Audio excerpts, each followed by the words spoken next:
जब प्रेम के आगे भगवान भी झुक गए, क्या सच में श्री कृष्ण ने राधा रानी के चरणों में शीश नवाया?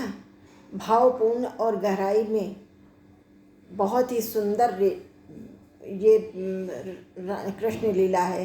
वृंदावन की कुंज गलियों में एक अद्भुत रहस्य छिपा है, एक ऐसा रहस्य जहाँ ईश्वर भी प्रेम के आगे स्वयं को समर्पित कर देते हैं। हम सभी ने कभी ना कभी यह भाव जरूर सुना है कि श्री कृष्ण राधा रानी के चरणों में शीश नवाते हैं, पर क्या यह केवल एक कथा है या इसके पीछे कोई गहरा आध्यात्मिक सत्य भी छिपा है? प्रेम जहाँ परम हो जाता है वहाँ भगवान भी झुकते हैं। श्री कृष्ण जो स्वयं पूर्ण ब्रह्म हैं, सृष्टि के संचालक हैं, और राधा रानी जो प्रेम और भक्ति की पराकाष्ठा हैं, जब वे दोनों मिलते हैं तो केवल मिलन नहीं होता, यह आत्मा और परमात्मा का संगम होता है।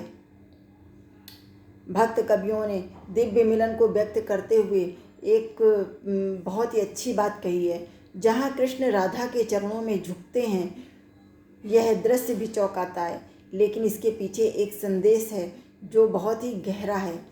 यह घटना नहीं, एक दिव्य संकेत है।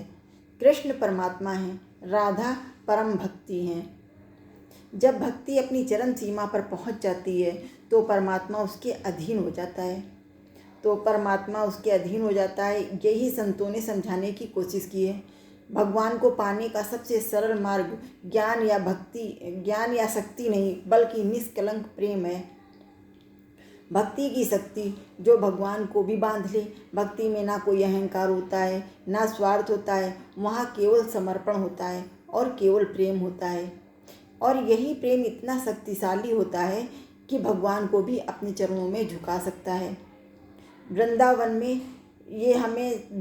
में जाने पर भी हमें सिखाता है कि भगवान को पाने के लिए बड़े यज्ञ, तप या ज्ञान की आवश्यकता नहीं है, बल्कि प्रेम पूर्ण भाव की आवश्यकता है। बस एक सच्चा, निर्मल और निष्कपट हृदय चाहिए जो भगवान को भक्ति भाव से अपनी ओर खींच सके। दिल को छू लेने वाला यह प्रसंग है जो हमें सिखाता है कि भगवान किसी के अधीन नहीं है, लेकिन प्रेम सबसे बड़ी शक्ति है और भक्ति सबसे बड़ा मार्ग है। जब ये दोनों मिलते हैं तो स्वयं ईश्वर भी झुकने पर विवश हो जाते हैं। अगर जीवन में भगवान को पाना है तो राधा और कृष्ण जैसा प्रेम अपने अंदर जगाना पड़ेगा। अगर हम राधा जैसा प्रेम अपने अंदर जगाएंगे तो कृष्ण हमें जरूर मिल जाएंगे। राधा जैसा प्रेम कृष्ण को आने से रोक नहीं सकता। अगर आप भी मानते हैं कि सच्ची भक्ति भगवान को अपने पास खींच लाती है तो लाइक करें, सब्सक्राइब करें। Thank you.